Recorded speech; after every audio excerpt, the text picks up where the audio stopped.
ಶ್ರೀ ನಗರೇಶ್ವರ ಆರ್ಯ ವಿಶ್ವಾಸ ಸಂಘದ ವತಿಯಿಂದ ಪ್ರತಿಭಾ ಪುರಸ್ಕಾರ. ಮಕ್ಕಳನ್ನು ಸಮಾಜಕ್ಕೆ ಹಾಗೂ ದೇಶಕ್ಕೆ ಕೊಡುಗೆಯಾಗುವಂತೆ ಬೆಳೆಸಬೇಕು. ಕಲ್ಮಠದ ಶ್ರೀಗಳು. ಮಾಣಿನಗರದ ಶ್ರೀ ವಾಸವಿ ಕಲ್ಯಾಣ ಮಂಟಪದ ಸಭಾಂಗಣದಲ್ಲಿ ಶ್ರೀ ನಗರೇಶ್ವರ ಆರ್ಯ ವಿಶ್ವಾಸ ಸಂಘದ ವತಿಯಿಂದ ನಡೆದ ಪ್ರತಿಭಾ ಪುರಸ್ಕಾರ ಕಾರ್ಯಕ್ರಮವನ್ನು ಕಲ್ಮಠದ ಶ್ರೀ ವಿರೂಪಾಕ್ಷ ಪಂಡಿತಾರಾಧ್ಯ ಶಿವಾಚಾರ್ಯ ಮಹಾಸ್ವಾಮಿಗಳು ಉದ್ಘಾಟಿಸಿದರು. ನಂತರ ಮಾತನಾಡಿದ ಅವರು, ವಿದ್ಯಾರ್ಥಿಗಳು ಕೇವಲ ಹೆಚ್ಚಿನ ಅಂಕಗಳನ್ನು ಪಡೆದರೆ ಸಾಲದು. ನಿಮ್ಮ ವ್ಯಕ್ತಿತ್ವವನ್ನು ಹೆಚ್ಚಿಸಿಕೊಳ್ಳುವುದಕ್ಕೆ ಸಿಕ್ಕ ಅವಕಾಶವನ್ನು, ಸಮಯವನ್ನು ಸದ್ಬಳಕೆ ಮಾಡಿಕೊಳ್ಳಬೇಕು. ಪಾಲಕರು ತಮ್ಮ ಮಕ್ಕಳನ್ನು ಸಮಾಜಕ್ಕೆ ಹಾಗೂ ದೇಶಕ್ಕೆ ಕೊಡುಗೆಯಾಗುವಂತೆ ಬೆಳೆಸಬೇಕು. ಶೈಕ್ಷಣಿಕವಾಗಿ ಉನ್ನತ ಸಾಧನೆಯನ್ನು ತೋರಿದಾಗ, ಪ್ರೋತ್ಸಾಹಿಸುವ ಕೆಲಸ ಮಾಡಿದಾಗ ಮಾತ್ರ ಜೀವನದಲ್ಲಿ ಇನ್ನೂ ಉನ್ನತವಾದ ಗುರಿಯನ್ನು ತಲುಪುವುದಕ್ಕೆ ಸಾಧ್ಯವಾಗುತ್ತದೆ ಎನ್ನುವ ಉದ್ದೇಶದಿಂದ ಆರ್ಯ ವಿಶ್ವಾಸ ಸಂಘದ ವತಿಯಿಂದ ಪ್ರತಿಭಾ ಪುರಸ್ಕಾರ ಕಾರ್ಯಕ್ರಮವನ್ನು ಆಯೋಜಿಸಿ ಸನ್ಮಾನಿಸುತ್ತಿದೆ ಎಂದು ತಿಳಿಸಿದರು. ಮಕ್ಕಳಿಗೆ ಪ್ರತಿಭಾ ಪುರಸ್ಕಾರ ಅಂತಂದರೆ ಮತ್ತಷ್ಟು ಅವರು ಶೈಕ್ಷಣಿಕವಾಗಿ ಸಾಧನೆಯನ್ನು ಮಾಡಿ ಹಾಗೆ ತಿಳ್ಕೊಂಡು ಈ ಒಂದು ಕಾರ್ಯಕ್ರಮ ಆಯೋಜನೆ ಮಾಡೋದು. ವಿದ್ಯಾರ್ಥಿಗಳು ಅರ್ಥ ಮಾಡಿಕೊಳ್ಬೇಕಾದದ್ದು ಏನು ಅಂತಂದ್ರೆ, ಕೇವಲ ಮಾರ್ಕ್ಸ್ ಅನ್ನ ಹೆಚ್ಚು ತಗೊಂಡ್ರೆ ಮಾತ್ರ ಕೆಲಸ ಮುಗೀತು ಅಂತಲ್ಲ, ಬದಲಿಗೆ ವ್ಯಕ್ತಿತ್ವವನ್ನ ವಿಕಾಸ ಮಾಡುವಂತಹ ಅಂಶಗಳು ಬದುಕಿನಲ್ಲಿ ನೀವು ತೊಡಗಿಸ್ಕೊಳ್ಬೇಕಾಗ್ತದೆ. ಸಣ್ಣ ಸಣ್ಣ ಕೆಲಸಗಳಾಗಿರ್ಬೋದು, ಕಸ ಹೊಡೆಯೋದಾಗಿರ್ಬೋದು, ಅಡಿಗೆ ಮಾಡೋದಾಗಿರ್ಬೋದು, ಬಟ್ಟೆ ಒಗೆಯೋದಾಗಿರ್ಬೋದು. ಇವತ್ತೆಲ್ಲ ಮಕ್ಕಳು ರ್ಯಾಂಕ್ ತಗೊಂಡಿರುವಂತಹ ಮಕ್ಕಳನ್ನ ಹಿಡ್ಕೊಂಡು ಫೇಲ್ ಆಗುವಂತಹ ಎಲ್ಲ ಮಕ್ಕಳೆಲ್ಲರೂ ಕೂಡ ಮನೆಗೆ ಬಂದ್ಮೇಲೆ ಏನ್ ಮಾಡ್ತಾರೆ ಅಂತಂದ್ರೆ ಫೋನ್ ತಗೊಂಡು ಮೂಲೆಗೂ ತುರ್ಕೊಂಡ್ಬಿಡ್ತಾರೆ. ಚಪ್ಪಾಳೆ ಬಿಟ್ಟಿದ್ದಾರೆ ನೋಡಿ. ಹಾಗಾಗಬಾರದು. ನಿಮ್ಮ ಮಕ್ಕಳನ್ನ ಹೆಂಗೆ ಬೆಳೆಸಬೇಕು ಅಂತಂದ್ರೆ, ನನ್ನ ಪ್ರಕಾರ ನಾಳೆ ದಿವಸ ನೀವು ಹೋಗಪ್ಪ ಅಂತ ತಿಳ್ಕೊಂಡು ಹುಟ್ಟು ಬಟ್ಟೆಯಲ್ಲಿ ಹೊರಗೆ ಹಾಕಿದ್ರು ಕೂಡ ಈ ಜಗತ್ತಿನಲ್ಲಿ ನಾನು ಬದುಕಿ ತೋರಿಸಬಲ್ಲೆ ಅನ್ನುವಂತಹ ಧೈರ್ಯ ಆ ಮಗುವಿನಲ್ಲಿ ಇರೋಂಗೆ ನೀವು ಮಕ್ಕಳನ್ನ ಬೆಳೆಸಬೇಕು ಅನ್ನುವಂತಹ ಅಪೇಕ್ಷೆ ನಮ್ದು. ಜೀವನದಲ್ಲಿ ನಾವು ಕೂಡ ಬೇರೆಯವರಿಂದ ಮೋಸ ಹೋಗೋದಕ್ಕಿಂತ ನಮಗೆ ನಾವು ಬಹಳ ಸಲ ಮೋಸ ಮಾಡ್ಕೊಳ್ತೇವೆ. ನಮ್ಮ ಶಕ್ತಿಗೆ ಅನುಗುಣವಾಗಿ ನಾವು ಕೆಲಸಗಳನ್ನ ಮಾಡ್ತಿರೋದಿಲ್ಲ. ನಮ್ಮ ಶಕ್ತಿಗೆ ಅನುಗುಣವಾಗಿ ನಮ್ಮ ಸಮಯವನ್ನು ನಾವು ಸದುಪಯೋಗ ಮಾಡ್ಕೊಳ್ತಿರೋದಿಲ್ಲ.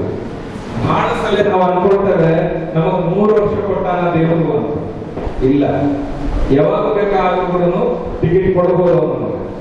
ಹಾಗಾಗಿ ತಿಳಿದು ಬದುಕಬೇಕು. ಏನು ಅಂತಂದ್ರೆ, 4 ದಿನ ಈ ಸಂತೆಗೆ ಇರ್ತೇವೆ. ಎಲ್ಲರಿಗೆ ಹೌದಾಗಿ ವ್ಯಕ್ತಿತ್ವವನ್ನ ಬಹಳಷ್ಟು ಬಲಿಷ್ಠವಾಗಿ ಕಟ್ಟಿಕೊಂಡು, ಕನಿಷ್ಠ ಏನಿಲ್ಲ ಅಂದ್ರೂ ಕೂಡ ನಮ್ಮ ವಂಶದಲ್ಲಿ ಒಂದು 4 ತಲೆಮಾರಾದ್ರೂ ಕೂಡ ನಮ್ಮ ಬಗ್ಗೆ ಉನ್ನತವಾದಂತಹ ರೀತಿಯಲ್ಲಿ ಮಾತಾಡುವುದಾದ್ರೂ ಕೂಡ ನಮ್ಮ ಬದುಕನ್ನ ನಾವು ಸಾಗಿಸಬೇಕು ಅನ್ನುವಂಥ ವಿಚಾರ. ಇಲ್ಲಿ ಎಷ್ಟು ಜನ ತಾಯಿ ತಂದಿದ್ದೀರಿ, ನಾನೆಲ್ಲರಿಗೂ ಕೇಳೋದೇನಂದ್ರೆ, ನಿಮ್ಮ ಮಗುಗೆ ಹೋಗಿ ಕೇಳಿದ್ರೆ ನೀ ಯಾರಾಗಬೇಕು ಅಂತ ಕೇಳಿದ್ರೆ ಯಾರ್ಯಾರು ಹೆಸರು ಹೇಳ್ತಾರ. ಬದಲಿಗೆ ನಿಮ್ಮ ಹೆಸರು ಹೇಳಲ್ಲ, ನೀವು ವ್ಯವಸ್ಥೆ ಮಾಡ್ಕೊಳ್ಬೇಕು ನಿಮ್ಮ ವ್ಯಕ್ತಿತ್ವದಲ್ಲಿ ಕೂಡ ಅನ್ನುವಂತಹ ವಿಚಾರವನ್ನ ಈ ಸಂದರ್ಭದಲ್ಲಿ ಹೇಳ್ತಾರೆ. ಒಟ್ಟಿನಲ್ಲಿ ಇದೊಂದು ಜವಾಬ್ದಾರಿಯನ್ನ ಹೆಚ್ಚಿಸುವಂತಹ ಒಂದು ಕಾರ್ಯಕ್ರಮ. ಎಲ್ಲ ವಿದ್ಯಾರ್ಥಿಗಳು ಇಲ್ಲಿ ಮುಗಿದು ನನ್ನ ಸಾಧನೆ ಅನ್ನುವಂತಹ ಒಂದು ಮನಸ್ಥಿತಿಗೆ ಬರದೆ ಇನ್ನೂ ಹೆಚ್ಚಿನ ರೀತಿಯಾದಂತಹ ಜವಾಬ್ದಾರಿ ನಮ್ಮ ಮೇಲೆ ಇದೆ ಎನ್ನುವಂತಹ ಒಂದು ವಿಚಾರವನ್ನ ತಾವೆಲ್ಲರೂ ಕೂಡ ಗಮನದಲ್ಲಿ ಇರಿಸಿಕೊಂಡು ದೇಶವನ್ನ ಕಟ್ಟುವಂತಹ, ನಾನು ಬಹಳ ಸಲ ನೋಡ್ತೇನೆ, ಈ 10th ಮತ್ತೆ PUC ರಿಸಲ್ಟ್ ಬಂದಾಗ ಒಂದು ಮಗು ಸ್ಟೇಟಿಗೆ ಫಸ್ಟ್ ಬಂದಿರ್ತದೆ, ಮಗು ಮಧ್ಯೆ ನಿಂತಿರ್ತದೆ, ಆ ಕಡೆ ಈ ಕಡೆ ತಂದೆ ತಾಯಿ ನಿಂತು ಬಿಟ್ಟು ಮುದ್ದು ಕೊಡ್ತಿರ್ತಾರೆ. ಆಮೇಲೆ ಆ ಮಗು ಏನು ಸಾಧನೆ ಮಾಡಿದ್ರು, ದೇಶಕ್ಕೋಸ್ಕರ ಏನ್ ಕೊಡುಗೆ ಕೊಡ್ತಾನದೇ ಇರುವುದಿಲ್ಲ. ಸೊ ಇಲ್ಲಿ ಫಸ್ಟ್ ರ್ಯಾಂಕ್ ಬರೋದು ಮಹತ್ವ ಅಲ್ಲ, ಬದಲಿಗೆ ದೇಶಕ್ಕೆ ಏನಾದ್ರೂ ಕೂಡ ನಮ್ಮಿಂದ ಆಯ್ತಾ ಅನ್ನುವಂಥದ್ದೇ ಮಹತ್ವ ಅನ್ನುವಂಥ ವಿಚಾರವನ್ನ ಮನದಟ್ಟು ಮಾಡ್ಲಿಕ್ಕೋಸ್ಕರವಾಗಿಯೇ ಇಂಥ ಒಂದು ಸಮಾರಂಭ ಇದೆ ಹಾಗೆ ಅಂತ ತಿಳ್ಕೊಂಡು ನಾನು ಕೂಡ ನಂತ ಈ ಒಂದು ಕಾರ್ಯಕ್ರಮವನ್ನ ಆರ್ಯ ವೈಶ್ಯ ಸಂಘದ ಎಲ್ಲ ಪದಾಧಿಕಾರಿಗಳು ಬಹಳ ಖುಷಿಯಿಂದ ನಮ್ಮ ಮಕ್ಕಳನ್ನ ನಾವು ಗೌರವಿಸಬೇಕು, ಅವರಿಗೆ ಬೆನ್ನು ತಟ್ಟಬೇಕು, ಅನ್ನುವಂಥ ಒಂದು ದೊಡ್ಡ ಪ್ರೀತಿಯಿಂದ ಈ ಕಾರ್ಯಕ್ರಮವನ್ನು ಆಯೋಜನೆ ಆಗಿದೆ. ನಗರೇಶ್ವರ ಆರ್ಯವೈಶ್ಯ ಸಂಘದ ಎಲ್ಲ ಪದಾಧಿಕಾರಿಗಳಿಗೂ, ಎಲ್ಲ ಮಕ್ಕಳಿಗೂ, ಎಲ್ಲ ಪಾಲಕರಿಗೂ ಭಗವಂತ ಹೆಚ್ಚೆಚ್ಚು ಕೆಲಸ ಮಾಡಲಿಕ್ಕೆ ಶಕ್ತಿಯನ್ನು ಕರುಣಿಸಲಿ ಹಾಗೆ ಅಂತ ಹಾರೈಸಿ ಮಾತುಗಳನ್ನು. ನಂತರ ಶ್ರೀ ನಗರೇಶ್ವರ ಆರ್ಯವೈಶ್ಯ ಸಂಘದ ತಾಲೂಕು ಅಧ್ಯಕ್ಷರಾದ ಆರ್ ಮುತ್ತುರಾಜ್ ಶೆಟ್ಟಿ ಅವರು ಮಾತನಾಡಿ, ಪ್ರತಿ ವರ್ಷವೂ ಕೂಡ ಆರ್ಯವೈಶ್ಯ ಸಮುದಾಯದ ಪ್ರತಿಭಾವಂತ ವಿದ್ಯಾರ್ಥಿಗಳಿಗೆ ಗುರುತಿಸಿ ಅವರನ್ನು ಗೌರವಿಸಿ ಸನ್ಮಾನಿಸಿ ಪ್ರೋತ್ಸಾಹಿಸುವ ಕೆಲಸವನ್ನು ಮಾಡುತ್ತಾ ಬರಲಾಗಿದೆ.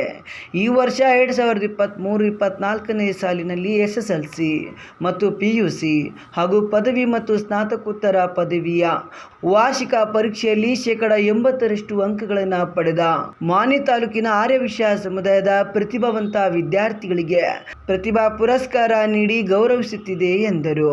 ಪ್ರತಿಭಾ ಪುರಸ್ಕಾರ ಕಾರ್ಯಕ್ರಮದ ಅಂಗವಾಗಿ ಮಯೂರಿ ಕಲಾ ತಂಡ ಮಕ್ಕಳಿಂದ ನೃತ್ಯ ಪ್ರದರ್ಶನವನ್ನು ನಡೆಸಲಾಯಿತು.